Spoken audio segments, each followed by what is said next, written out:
Vamos dar continuidade à exposição em Efésios. Então, abramos nossas Bíblias em Efésios, capítulo 4.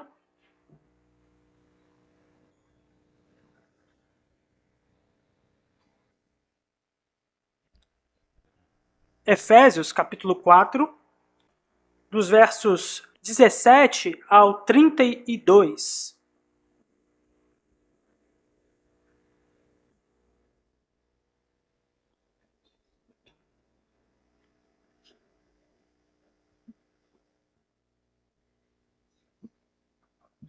Efésios 4, 17 ao 32, diz assim a palavra do Senhor. Isto, portanto, digo e no Senhor testifico, que não mais andeis como também andam os gentios, na vaidade dos seus próprios pensamentos, obscurecidos de entendimento, alheios à vida de Deus, por causa da ignorância em que vivem, pela dureza do seu coração, os quais, tendo se tornado insensíveis, se entregaram à dissolução, para com avidez cometerem toda sorte de impureza. Mas não foi assim que aprendestes a Cristo, se é que, de fato, o tendes ouvido e nele fostes instruídos, segundo é a verdade em Jesus. No sentido de que, quanto ao trato passado, vos despojeis do velho homem que se corrompe segundo as concupiscências do engano, e vos renoveis no espírito do vosso entendimento, e vos revistais do novo homem, criado segundo Deus, em justiça e retidão procedentes da verdade.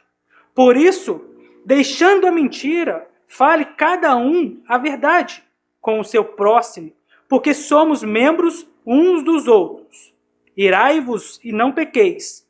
Não se ponha o sol sobre a vossa ira, nem deis lugar ao diabo. Aquele que furtava, não furte mais. Antes, trabalhe, fazendo com as próprias mãos o que é bom, para que tenha com que acudir ao necessitado. Não saia da vossa boca nenhuma palavra torpe, e sim, unicamente, a que for boa para edificação, conforme a necessidade, e assim transmita graça aos que ouvem. E não entristeçais o Espírito de Deus, no qual fostes selados para o dia da redenção. Longe de vós toda amargura, e cólera, e ira, e gritaria, e blasfêmias, e bem assim toda malícia. Antes, sede uns para com os outros, benignos, compassivos, perdoando-vos uns aos outros, como também Deus em Cristo vos perdoou. Meus irmãos, certo jovem que acabara de se converter encontra no chão, ali na rua de seu bairro, uma carteira recheada de dinheiro. E na carteira tinha alguns cartões de crédito e alguns documentos. E aquele jovem, então, investe um tempo ali para olhar os documentos, para ver se conhecia quem era o dono daquela carteira. E ele se depara com um homem que ele não conhecia, não conversava, mas pelo bairro ser pequeno, ele sabia onde aquele homem morava. Então ele decide ir até a casa daquele homem. No trajeto, ele encontra seus amigos. E um dos amigos pergunta: "Você está indo aonde? Para onde que você vai?" E ele então responde: "Eu encontrei uma carteira cheia de dinheiro e estou indo devolver a carteira." E os amigos, muito espertos, disseram: não faça isso não. Vamos usar o dinheiro, vamos gastar o dinheiro todo. Vamos curtir com o dinheiro. Então aquele jovem fala assim: não é isso que eu vou fazer, eu vou devolver. Ao chegar na casa daquele senhor, o jovem encontra um homem chorando na calçada, desesperado, porque ele tinha perdido todo o pagamento e não tinha dinheiro para sustentar a sua esposa e a sua bebê. E aquele jovem decide, então, antes de entregar a carteira, conversar, gastar um tempo com aquele senhor. E pergunta: que aconteceu com o senhor? Por que está chorando tanto? Eu posso te ajudar em alguma coisa? E aquele homem diz, você não pode me ajudar com nada. O que eu preciso, você não tem como me ajudar. E ele questiona mais uma vez. Aí o homem se derrama diante dele e diz, eu perdi todo o meu dinheiro. A minha filhinha está no colo, precisa de alimento, não tem com o que eu comer. E aquele jovem diz, eu vim trazer boas notícias. Eu encontrei a sua carteira e vim te devolver. Mas antes, eu desejo entrar na casa do Senhor e fazer uma oração junto com a sua família. Então, aquela ação daquele jovem muda a história daquela família de uma forma tremenda. Provavelmente, nós já passamos por uma situação parecida, de acharmos dinheiro, acharmos uma carteira, e com um pensamento, talvez, no velho homem, a gente não faria a mesma ação que esse jovem fez. Ouvir o Evangelho tem que transformar radicalmente a nossa vida. Tem que transformar os nossos atos. E é exatamente sobre isso que o apóstolo Paulo está tratando aqui. Em uma mudança da nossa mente. Nos versos 17 diz assim, isto, portanto, digo no Senhor e testifico. Ou seja, o apóstolo Paulo está usando a autoridade de Cristo para ensinar o que ele vai ensinar aqui. É a autoridade de Cristo. Que não mais andeis como também andam os gentios, na vaidade dos seus próprios pensamentos. E aqui, vaidade dos seus próprios pensamentos, obscurecidos de entendimento e separados de Deus. Eles vivem na ignorância. Suas mentes estão cativas à ignorância, mas de uma forma que não reconhecem isso. As suas mentes estão obscurecidas.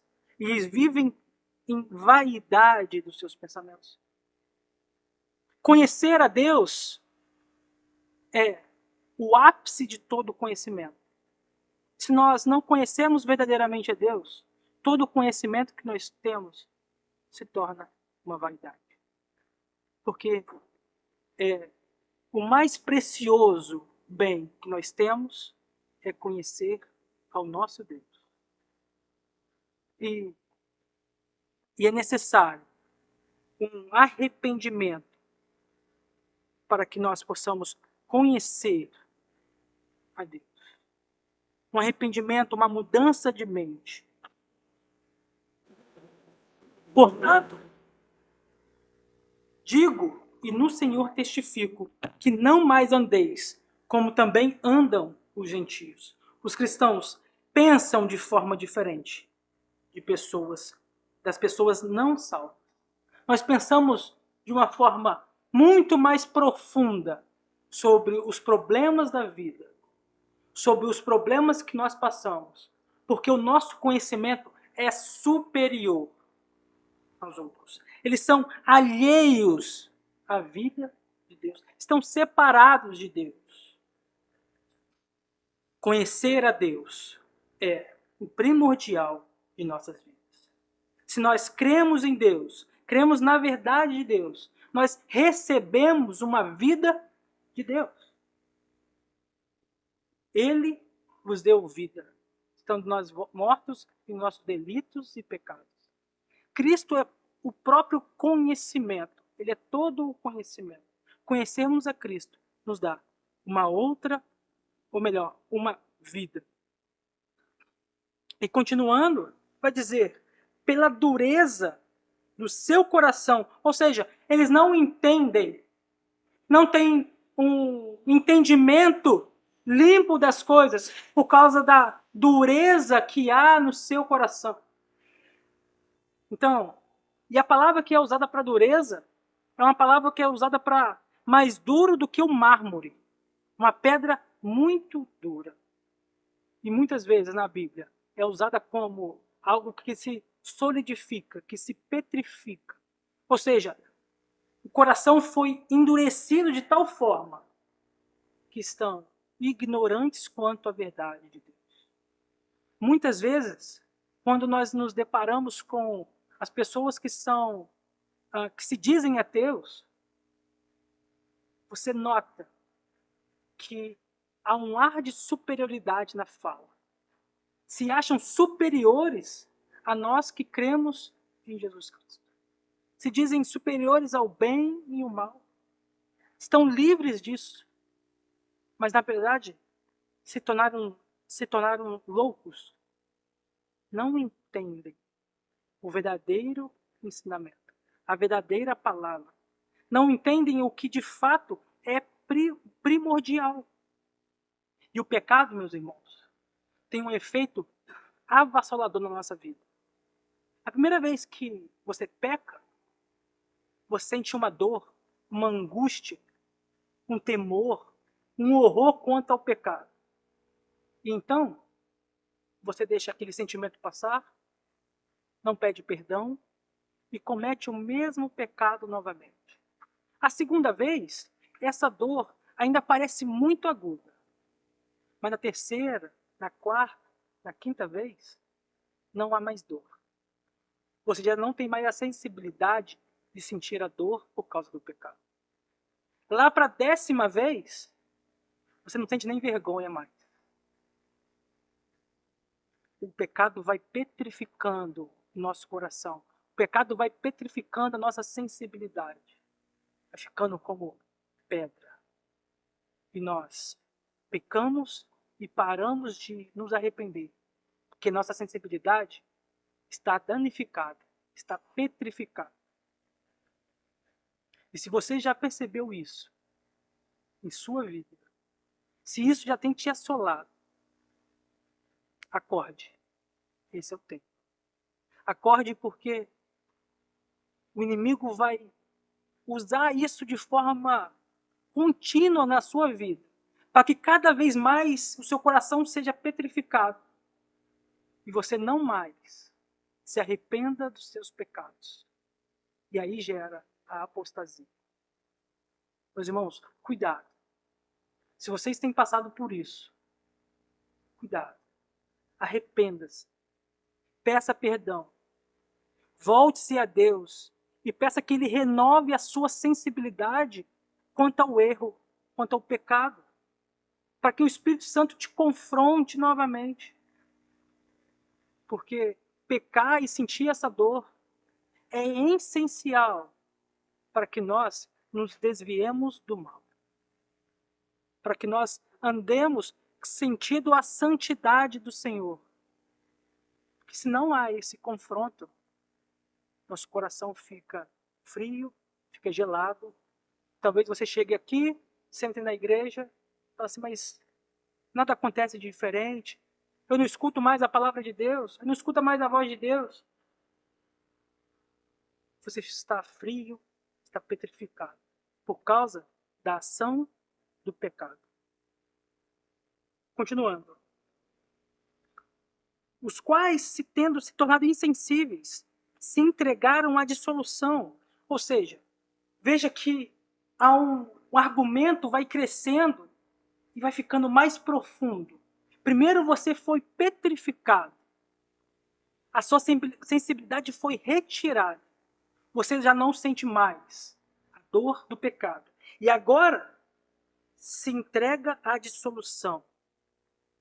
Algumas versões dizem assim, os quais, tendo se tornado insensíveis, se entregaram à dissolução.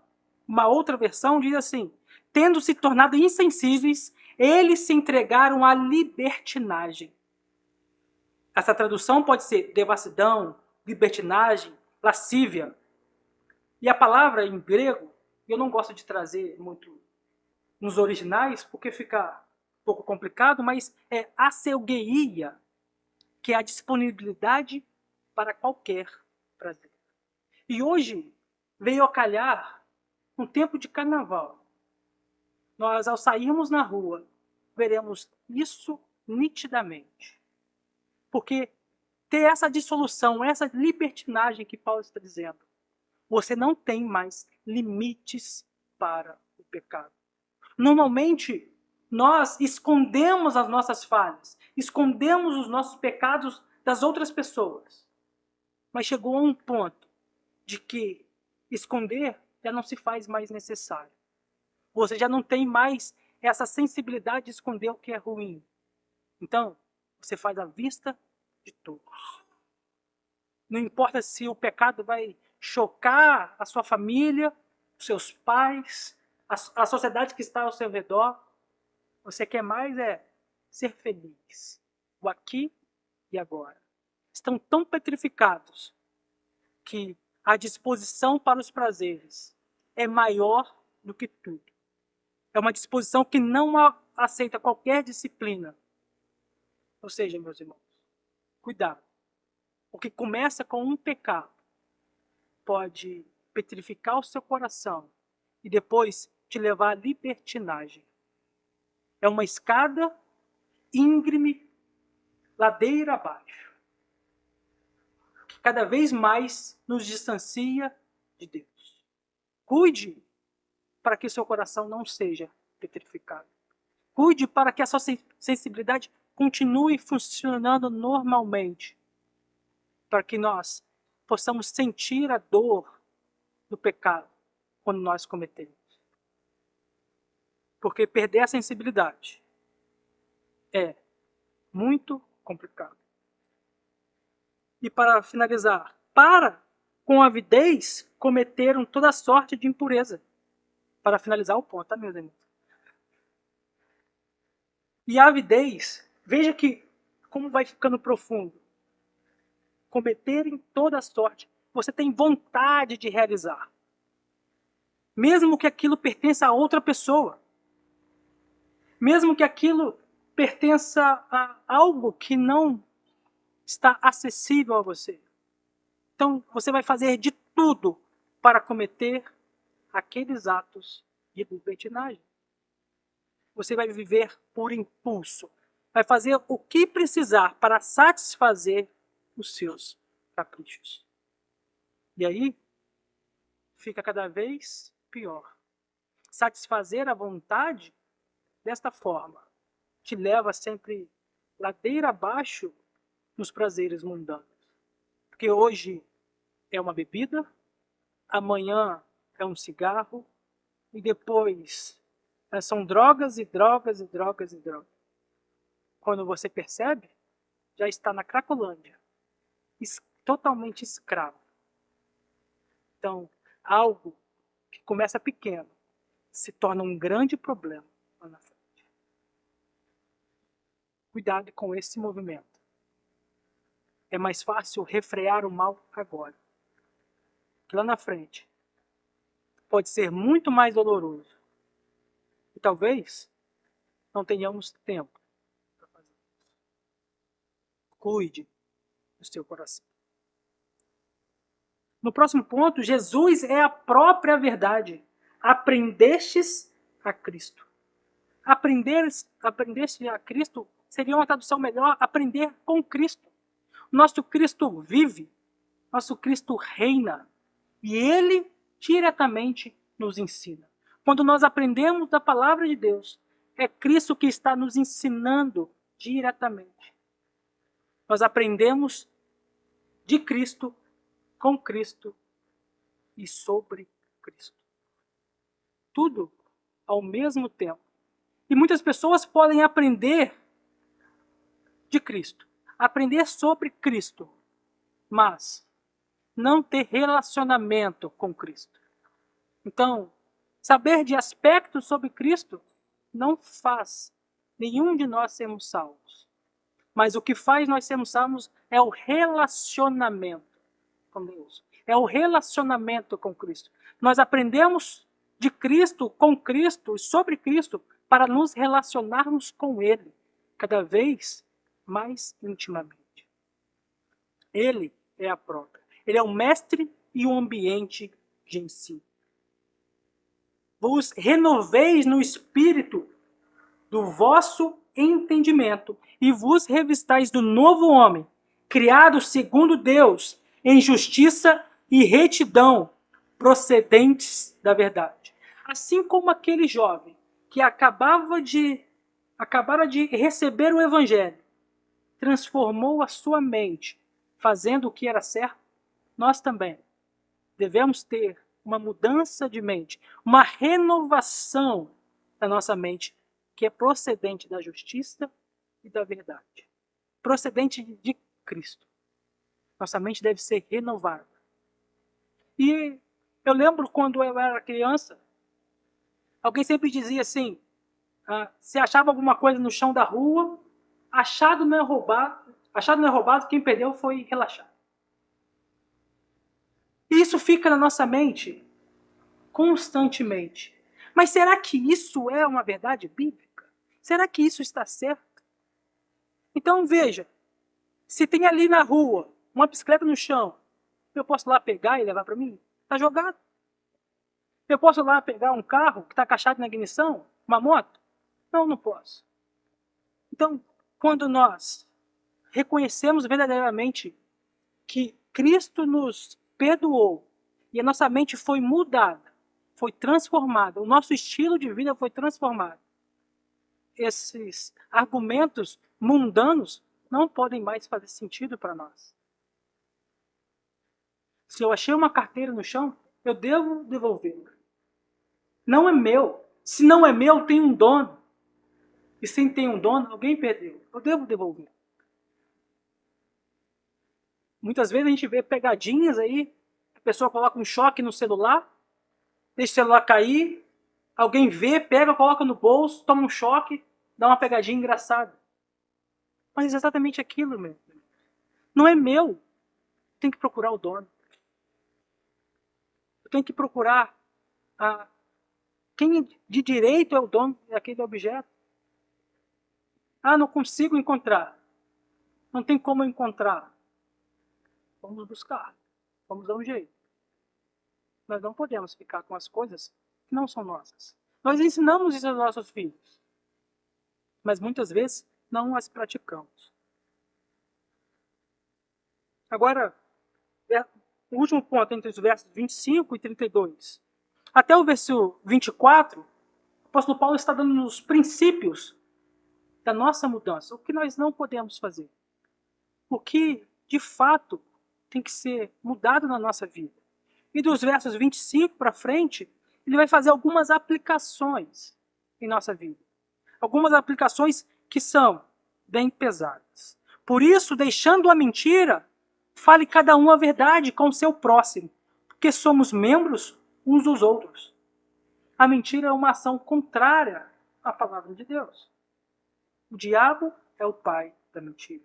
Nós somos a igreja de Cristo. Nós somos um único corpo. Pertencemos a uma única família. E por que nós não temos uma única fala? Por que nós não falamos sempre a verdade? Porque a mentira, meus irmãos, dentro desse contexto, é altamente destrutiva. Nós precisamos confiar uns nos outros. Se eu não confio em quem está ao meu lado, como eu vou abrir o meu coração para dizer as minhas falhas, das minhas faltas? Como eu vou virar para o meu irmão e falar assim, olha, eu tenho pecado nisso, preciso de ajuda, ore por mim, mas eu não confio, mas o meu irmão fala mentira, como que eu vou me abrir a esse ponto? Em segundo lugar, ele vai falar sobre a ira. Irai-vos, mas não pequeis.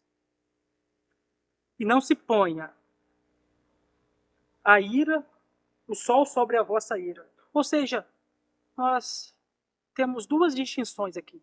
Uma ira justa e uma ira injusta. Quando Moisés estava descendo ali com as tábuas da lei, e todos estavam lá embaixo com um bezerro de ouro, Moisés ali se ira, destrói as tábuas da lei.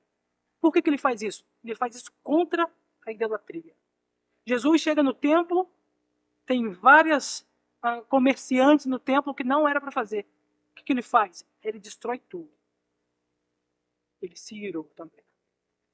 A ira, por si só, quando justa, não é pecado. Nós devemos compreender a ira. Martinho Lutero, quando lutava contra as indulgências, se irou contra as indulgências. Mas tem a medida certa, o lugar certo, a forma certa para se irar. E não pode passar o dia isso aí. Então veja, se você pretende irar-se, saiba dessas coisas. Tem que irar-se de uma forma justa. Uma forma que não agride as outras pessoas por mera vontade, com orgulho, com ódio, com raiva, com tentativa de resolver algumas coisas, mas tem a forma certa de irar. Não conservei, nem deis lugar ao diabo. O diabo gosta de ficar espreitando as pessoas zangadas. Ou seja, está um clima pesado. Ali pode acontecer uma briga. E você já está zangado. E aí você decide irar-se. Certamente não dará certo. O diabo usará esse momento para destruir aquele relacionamento que existe ali. Devemos ficar sempre atentos quanto ao irar-se e não dar lugar ao diabo. Paulo fala também sobre o roubo. Aquele que furtava, não furte mais. Antes, trabalhe, fazendo com as próprias mãos o que é bom, para que tenha com que acudir ao necessitado. Ou seja, eu roubava, agora eu vou trabalhar e vou ajudar as pessoas que não têm condições. Com base nisso, Calvino mudou a perspectiva de Genebra. Ele trazia as pessoas para a igreja, davam trabalho, as pessoas começavam a trabalhar e começavam a ajudar as outras pessoas e iam sendo enxertados na igreja. As pessoas iam trabalhando e ajudando outras e outras, até que toda a sociedade foi transformada. Porque eles estavam deixando de roubar, começavam a trabalhar. Então, o trabalho é essencial. Não é para o nosso próprio bem, para o nosso próprio enriquecimento, mas que nós tenhamos condições de ajudar quem precisa. Não saia da vossa boca nenhuma palavra torpe, e sim, unicamente, a que for boa para edificação, conforme a necessidade, e assim transmita graça aos que ouvem. Tem que ser uma palavra boa, edificante, necessária e transmissora de graça para os que ouvem. De manhã nós estávamos falando sobre o exemplo. Nós devemos ter exemplo também em nossa fala diariamente. Se nós amaldiçoamos o nosso vizinho, nós falamos mal, se nós falamos alguma coisa errada, nosso exemplo está ruim. Então, devemos voltar, que a nossa fala sempre seja boa, agradável, que a nossa fala saia verdade, saia uma verdade em amor, para mostrar ao próximo que nós somos diferentes, que nós temos um estilo diferente. A boca fala o que o coração está cheio. Então, se você tem falado coisas que não agradam ao Senhor, cuide do que você está vendo, do que você está se alimentando. Se seu coração está cheio de amargura, não sairá palavras boas.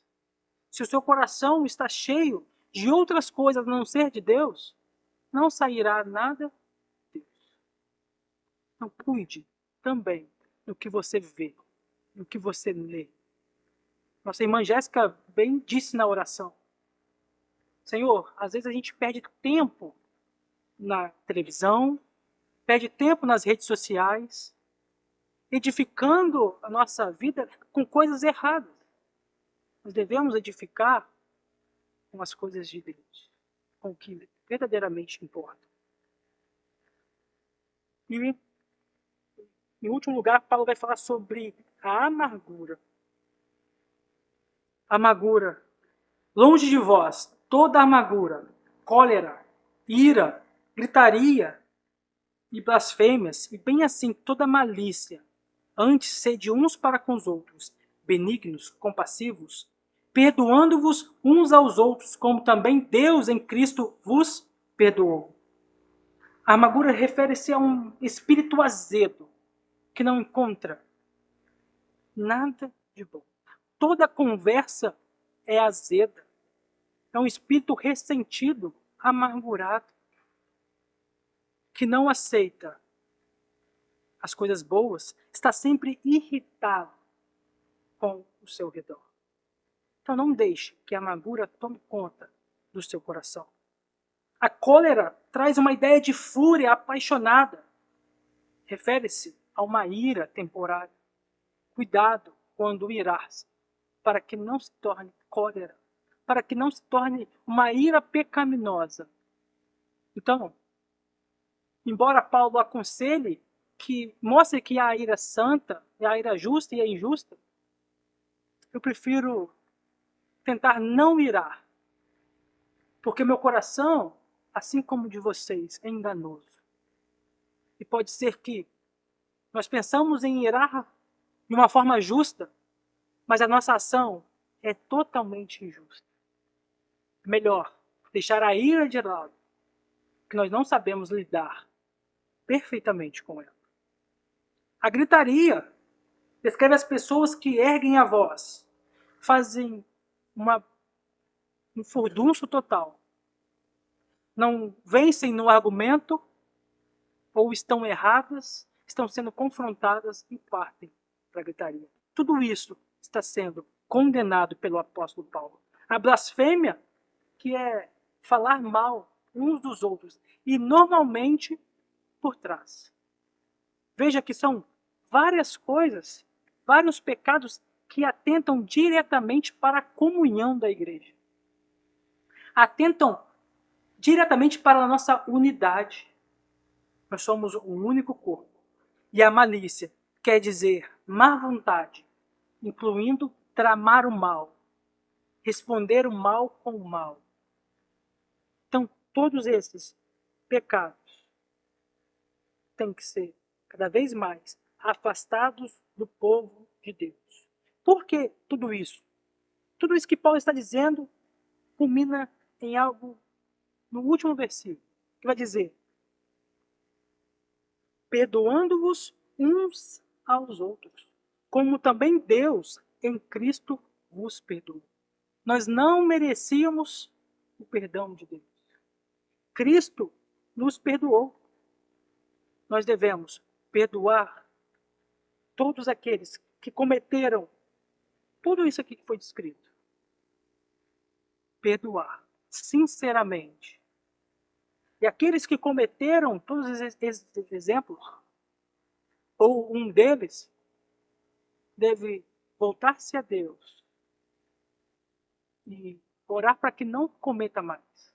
Para que a igreja de Cristo cresça em uma unidade que é uma unidade preciosa diante de Deus.